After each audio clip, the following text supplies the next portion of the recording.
Just 8 days for the super committee to make massive cuts in the deficit, and it's getting testy. Listen to this exchange between the CEO of Scott's Miracle-Gro and Representative Paul Ryan on Ryan's strategy to wait for a mandate from the 2012 elections. Even if you get a change in the White House a year from now, and you say you get some 6 months or so for everybody to get their feet back on the ground, even if all that happens, that's 18 months from now. Yeah, it does. And that's Whoops.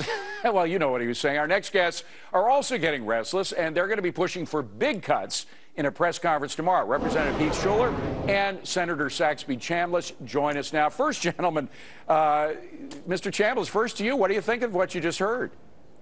Sounded to me like he had it right. What do you think, Mr. Shuler? Well, I couldn't agree more. I mean, we have to, time is of the essence. There is no time to wait. The world is watching, and we need to start leading here in Washington and allow the political parties to step aside while we get our work done. Well, Mr. Shuler, a lot of people are saying that Democrats just can't get together on this, that Republicans, seem to know basically what they want. They had the one tax cut proposal or tax rate cut proposal last week that was summarily dismissed by Democrats, but Democrats can't get it together. Well, we have over 60 Democrats in the House that's and counting every single day that are leading the way to say we want to be true statesmen and women to get something done and to go big. So that's over 60 members of Democrats in the House, and we have some 100 total in the House, Democrats and Republicans, and also the Senate has 45 members. Both Democrats and Republicans are saying go big. So we're trying to lead the way and to support the super committee to say go big, $4 trillion plus.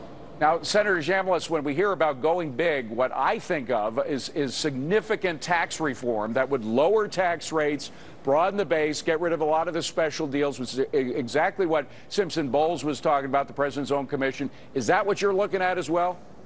Yeah, that's exactly what the Gang of Six recommended, David, and what we are supporting in principle. And if you do what you said, I mean, you eliminate deductions, you eliminate exclusions, and you add back only the ones that we know are going to be added back, like mortgage interest deduction and charitable deduction under whatever reform measure it might be, you can generate somewhere in the range of about $1 trillion a year.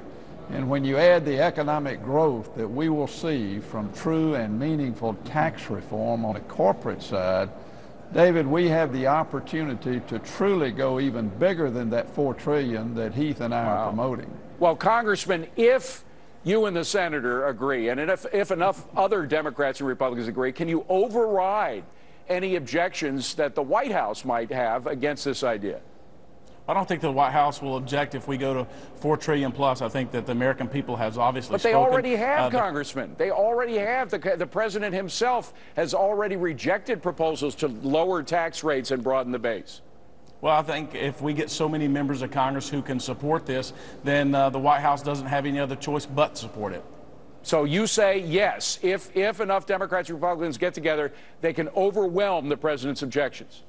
That is our objective, and that's why we'll have a press conference tomorrow and have some 150 plus members of Congress supporting the program that the Gang of Six, the Erskine Bowles report had given out, to be able to say, let's go big. The world is watching, and it's time for us to turn our economy around. And the only way we're going to do that, we can't throw enough money at it. We're going to have the savings necessary and to do something that's long-term, not short-term. All right. Well, Senator, this is going to be a very interesting press conference because this could be a stand by Democrats and Republicans to overwhelm the president's objections. That's news.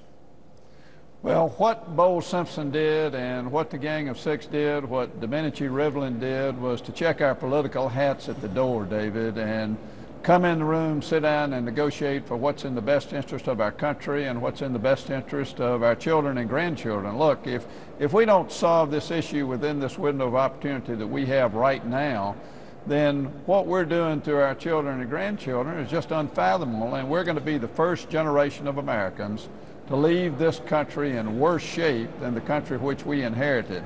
Heath and I are committed to make sure that we do everything possible to ensure that doesn't happen on our watch. And you know, the president, unfortunately, has not provided the kind of leadership that we need on this issue. I wish he were here tonight, working very closely with the super committee, which we're in full support of. And maybe between now and the time they're due for their report, we'll see some kind of leadership there. You guys are setting up